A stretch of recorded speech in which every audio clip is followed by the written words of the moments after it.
father's doing, back up to a more reasonable 69. The old grouch was next door at the practice facility right now, so she hummed to herself as she worked. "Nice top.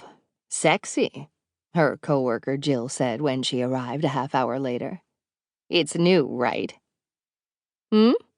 Lauren said, not rising to the bait. The top was sexy. It was sleeveless, exposing her tanned shoulders.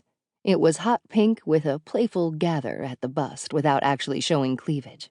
She didn't want to start off the new season with a tongue lashing from her father. "Have you seen him yet?" Jill asked. "Who?" she asked, playing dumb. She and Jill had sat side by side in this office for 8 years. There was nothing in Lauren's life that Jill didn't know, including the fact that she was nursing an 8-year-long crush on a married man. But Lauren could not be prodded into discussing it. What was the point? "Who?" Jill scoffed under her breath, and if Lauren had turned her head, she surely would have seen the older woman's eyes rolling. "Mike Beacon, that's who. I'm surprised he's not sitting on the end of your desk already, chatting you up." Once again, Lauren demurred. It was true that she and Beacon were close. As the team captain, he spent more time in the front office than any other player. That meant more time with Lauren and Jill. And, sure, he and Lauren gravitated toward one another. They were almost the same age, and they'd both been part of the organization for exactly 8 years. Beacon had arrived as a trade from Quebec the same month that Lauren started working for the team. The joke at the time was that they were both rookies.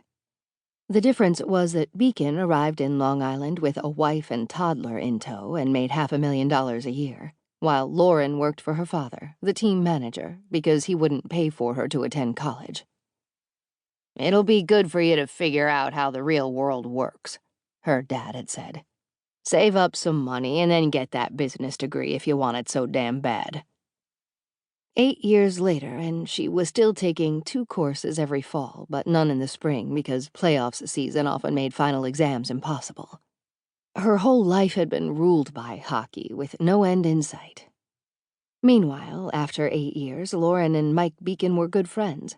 Their jobs required having each other on speed dial and at the top of their texting apps. It didn't matter that the happy sound of his laughter always bounced around inside her chest, or that she had the exact shape of his smile memorized. She didn't dwell on it, the same way she didn't pine for the penthouse apartments listed in the real estate section of the New York Times. Some things weren't meant to be hers, and thinking about them too much only made her feel pathetic. "Jill," she said, changing the subject, "are we still planning that charity skate for the end of September? I can't remember which date we decided on." Her coworker just stared at her, and Lauren began to feel self-conscious. Her new top wasn't that sexy, and there was no way Jill could know that while she'd stood in front of the dressing room mirror at Macy's, she'd been thinking about a compliment Beacon had paid her last spring. "You look good in pink. You should wear that color more often." "He hasn't been by yet?" Jill asked, pressing her luck. "Really?" "No," Lauren said, letting her confusion show. "It's 9 o'clock, time for the morning skate. We never see players at this hour. Why would he be in here?" Jill's eyes widened slightly. "I just thought he'd be by to talk to you is all." Lauren was tired of games, so she turned away and began the process of logging into her desktop computer. The number of emails in her work account was probably astronomical, because for once in her life she hadn't opened it while on vacation.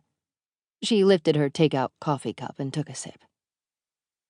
"I mean," Jill continued quietly, "things will probably be different for you now that he's left his wife." Lauren choked on her coffee. It hit the wrong spot in the back of her throat, and she coughed violently. "What?" she hacked, trying to get a breath of air down her constricting windpipe. "You didn't hear?" Jill looked very pleased with herself. "He caught her cheating with a tennis instructor. He moved out the same day. I heard he rented a house on the edge of Old Westbury." "Oh," Lauren managed, her eyes watering from both the coughing and from a sudden dizzy spell. "How sad," she said, and meant it.